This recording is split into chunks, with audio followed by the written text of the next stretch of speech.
When I joined the fintech in New York, the stage is that there were about five customer support agents working out of a WeWork, and it was a pretty funny, kind of unique circumstance that they were all stand-up comedians. And so the background there is that our founder, who's in Sweden, needed to hire a customer support person in New York to support the US market. And at the time, he had hired somebody on a contract basis who is a writer for comedy. And they're doing like the blog editing and the digital marketing material. And so when we needed a customer support person prior to me joining, he asked her to hire somebody, and she hired a friend who was a comedian and was doing comedy at night, and then started answering tickets during the day. And then, as more customers came on board, we needed a second person, and she hired a friend who's a comedian, and then a friend and a friend and a friend. And now it's five stand-up comedians in a WeWork doing comedy at night and doing customer support tickets during the day.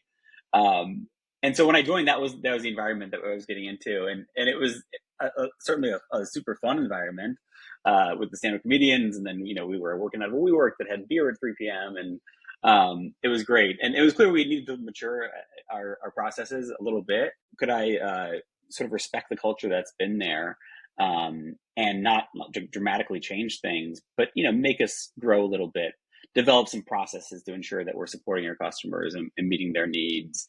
Bring in some leadership, assign leadership roles to some of the folks, and create this structure within this team. And so I sort of weighed the pros and cons and decided to really to not change things dramatically. Right, I think that would have been too upsetting to the culture of the office.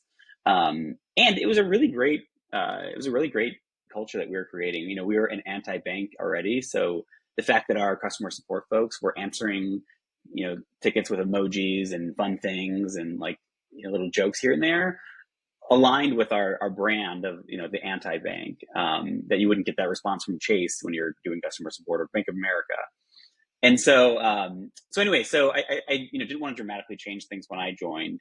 I wanted to respect the people that have been there, respect the culture that they've created, and just sort of veer things a little bit that we matured, right? And so ensuring that we had all hours covered that we promised our customers to, and turning our SLAs, or turnaround times for tickets, were met. And then identifying some down the road after a few months, some folks with some leadership potential. And so giving people some tasks that were a little bit of a stretch task.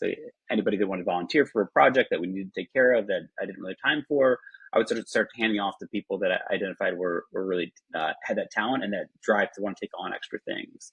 And after a few months, it was clear that there were a couple of people out of the group that were really talented, didn't have the perfect resume, didn't have the experience even in an office, or sitting at a desk all day. It was mostly in the theater or stand-up comedian space, but we're super talented, and we're sort of athlete generalists that could take on these leadership roles. And so promoted a couple of folks into this leadership roles, and that was really rewarding to me to be able to go through that experience of really identifying people who hadn't had that opportunity in the past, and were promoted into leadership roles.